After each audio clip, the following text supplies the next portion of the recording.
Today we're here with Kevin George at the Allegheny Front Hawk Watch.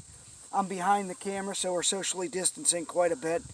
But since a lot of you can't be here, I figure that we would keep you informed on what's going on here. And for those of you that don't know, Kevin George is a founding member of the Allegheny Front Hawk Watch and has been here probably longer than anyone. So I figured today we would just talk to Kevin about some of his experiences up here. So I'll ask him a few questions as we're looking for birds, and he can just answer what he likes and say whatever he is on his mind. So, Kev, do you remember the very first time you came up to this ridge for hawk watching? I do. I have, yes. When was that? That was. Well, I started watching hawks over at Tussey in 1980, and we were there for a couple years, and then we moved over to the Colonels. We started watching hawks there, so it's probably like 82, 83 or something like that. And then when was your first time up in this field? That was after my back injury.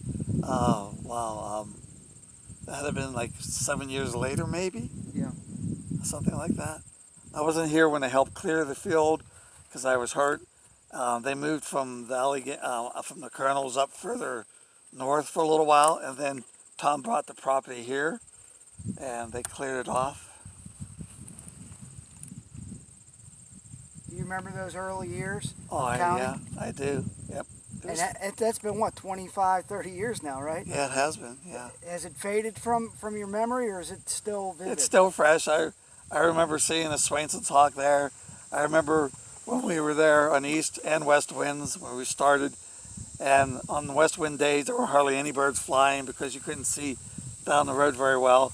And one day I decided to leave early, and I went down by the cemetery and I started watching, and there were just all these birds just kind of like get shot out over the ridge top right here. So we started watching the hawks on west winds down at the cemetery and in the field. Yeah. Have you noticed any differences in our winds on this ridge during that 30 years, or is it still? It's pretty much the same, mostly west winds. Yeah. East winds, depending on if it's a high pressure east wind or a low pressure east wind. If it's a low pressure, you get a lot of fog and sometimes rain. Yeah. But today's a beautiful east wind day. I think we've been getting more east this year. So far, it seems like it. And that might be because of the tornadoes down there. Yeah. Down south. But, it could just be the wind patterns, how they just, over the years. I mean, if you look at 20 years, that's not very long to really get a handle on how things are over hundreds of years. They could change, or you get El Niños and all the other things that go on. You were just talking to me about an interesting bird that you saw. For those of you that don't know, Kevin's been at Corpus Christi counting, and he's also been at Mackinac. Tell me why don't you tell everyone about that interesting bird that you saw? Oh, I had probably one of the most awesome birds I've seen. It was a leucistic or an albino, whichever term you want to use, golden eagle. An adult golden eagle came by, and Ed Pike and I both saw it. It soared around our heads, and when it banked, you could see the golden on the head. You could see there was no white wing patches underneath, but it was all speckled white. And when it banked over, you could see white over its entire back and wings, and the wingtips were pure white. It was a pretty awesome bird. What's the most interesting bird that you think that you've seen at the Allegheny Front? I have seen a Swainson's hawk. I've seen Mississippi kites here. Yeah, we had a kite a couple years ago.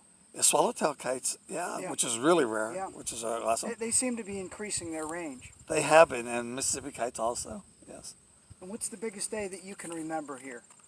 I think it was on my birthday or something like that. I think we had like 3,000 broadwings or something. Yeah. It was one of the biggest days we had of broadwings. So.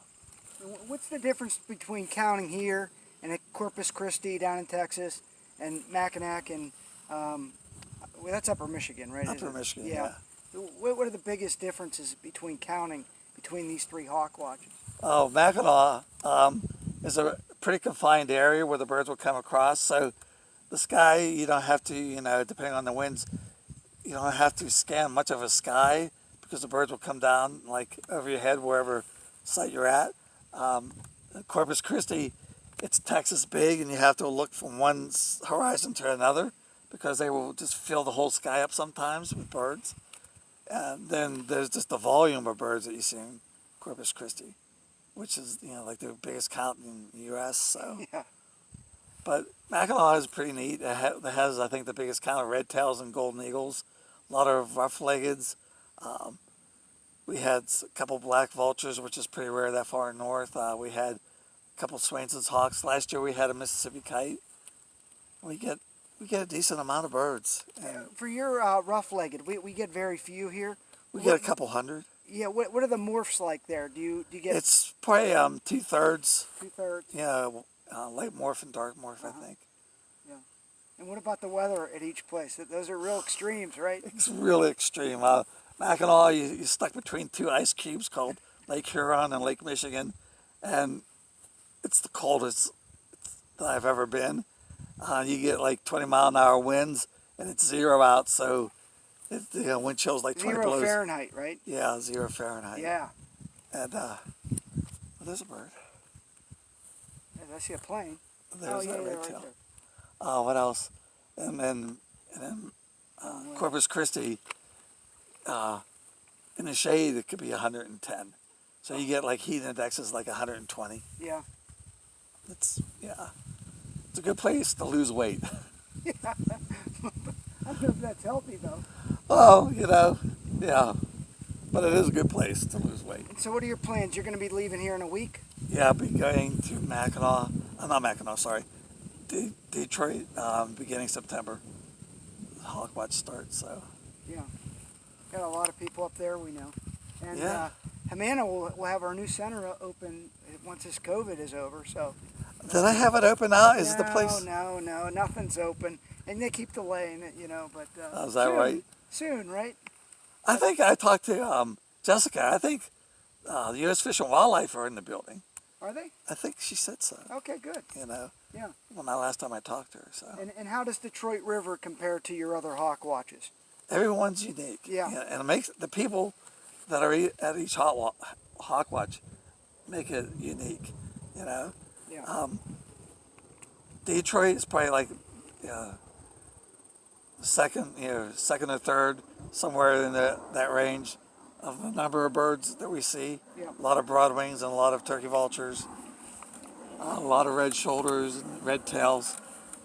They also have tremendous migrations of crows by the thousands and thousands, and also blue jays that come by the thousands. Yeah, that's right, the blue jays.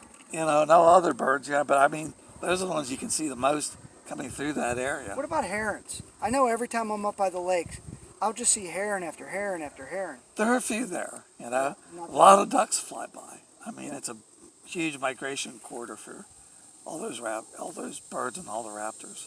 How has this field changed for those that have been up at the Allegheny Front?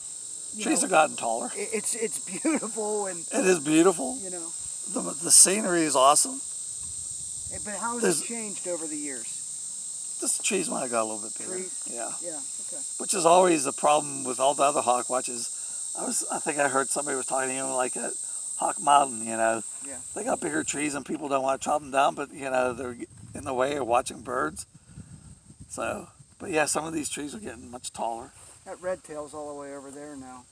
I think he's a local. Yeah, I think so. All right. Well, thanks so much for your time there, Kev. You're welcome.